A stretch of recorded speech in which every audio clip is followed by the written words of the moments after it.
భర్త మహాశయులకు విజ్ఞప్తి cinema చూసొచ్చాను. Recent టైంలో వచ్చిన రవితేజ గారి సినిమాలతో కంపేర్ చేసుకుంటే ఈ సినిమా అయితే ఫార్ బెటర్ అనేది నా ఫీలింగ్. మాస్టర్ ఎప్పుడుది మాస్టర్ ఈ స్టోరీ? ఏ తవ్వకాల్లో బయటపడింది ఇది? లైను పాతదే, ట్రీట్మెంటు పాతదే, సీన్లు పాతవే, సిచ్యువేషన్స్ పాతవే. ఫస్ట్ హాఫ్లో నా అట్లీస్ట్ ఆ స్పెయిన్ కావచ్చు, ఆశికా రంగనాథ్ కావచ్చు, 1-2 కామెడీ సిచ్యువేషన్స్ కొన్ని ఓవర్ ద బోర్డ్ వెళ్తున్నాయి కూడా అట్లీస్ట్ ఓకే అనిపిస్తుంది. ఇక సెకండ్ హాఫ్లో 1-2 సిచ్యువేషన్స్ వదిలేస్తే, ముఖ్యంగా ఈ ఆశికా రంగనాథ్ బ్రదర్ ఎవరైతే ఎంటర్ అయితే అదో క్యారెక్టరు, వా ఏంట్రా టార్చర్ అనే ఫీలింగ్ అయితే కలిగింది. ఇక హైలైట్స్ విషయానికి వస్తే రవితేజ గారు, Ashika Ranganath. So first half లో ఒక 2 సీక్వెన్స్లు బాగున్నాయి, సెకండ్ హాఫ్ లో కూడా 1-2 సీక్వెన్స్లు బాగున్నాయి. అంటే కామెడీ వర్కౌట్ అవుతుంది. అక్కడ డైలాగ్స్ కూడా అక్కడక్కడ బాగానే ఉన్నాయి. ఇంకా నచ్చని విషయాలు ఏంటంటే ఆశికా రంగనాథ్ క్యారెక్టర్ ఎక్కడో స్పెయిన్ లో ఒక వైన్ కంపెనీనే రన్ చేస్తుంటది, దట్టు ఒక లేడీ అయింది. అంటే ఆమె ఎలాంటి సిచ్యువేషన్స్ ఫేస్ చేసి ఉంటుంది, దాని నుంచి ఎంత మెచ్యూరిటీ వచ్చింటది అమ్మాయికి. సో ఇలాంటి అమ్మాయి లైఫ్ లోకి ఒకరు వచ్చినారు, అనుకోకుండా కమిట్ అయినారు, ఫైన్. దాని తర్వాత దీన్ని డీల్ చేయడం కూడా చాలా మెచ్యూర్డ్ గా డీల్ చేసినారు. ఓ సూపర్ అనిపించింది.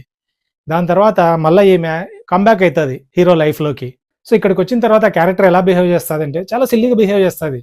ఇక్కడ రవితేజ ఫ్యామిలీ కావచ్చు, స్పెయిన్ లో ఆశికా రంగనాథ్ కావచ్చు, సో వీళ్ళను మనకి ఎలా ప్రొజెక్ట్ చేస్తారు, ఒక ఎలైట్ పీపుల్ లాగా మనకు ప్రొజెక్ట్ చేస్తారు. సో అప్పుడు ఆ క్యారెక్టర్లు కూడా ఎలా బిహేవ్ చేయాలి, ఎలైట్ పీపుల్ లాగానే బిహేవ్ చేయాలి. కానీ వీళ్ళు ఎలా బిహేవ్ చేస్తారు తెలుసా? మిడిల్ క్లాస్ లాగా బిహేవ్ చేస్తుంటారు. అంటే ఈమెనేమో హస్బెండ్ అని, ఆమెనేమో బాయ్ ఫ్రెండ్ అని. అరే మాస్టరు, మీకు ఈ డ్రామా రావాలనుకుంటే అప్పుడు బ్యాక్ డ్రాప్లు అన్ని కూడా మిడిల్ క్లాస్ చేయండి. లేదు, మీరు ఎలైట్ పీపుల్ స్టోరీ చెప్పాలనుకున్నప్పుడు సో అంతే మెచ్యూర్డ్ గా చెప్పండి. తీసుకునేదేమో ఆ బ్యాక్ డ్రాప్, చెప్పేదేమో మిడిల్ క్లాస్ సీన్స్. అస్సలు నాన్ సింక్ లో నడిచినాయి 2. అది కూడా నాకు అస్సలు నచ్చలేదు. ఇంకా ఆర్టిస్టుల విషయానికి వస్తే రవితేజ గారు చాలా బాగున్నారు, యాక్టివ్గా ఉన్నారు, చాలా బ్యాలెన్స్డ్ గా పర్ఫామ్ చేసినారు. ఆశికా రంగనాథ్ కావచ్చు, డింపుల్ హయాతి ఇద్దరు బాగున్నారు.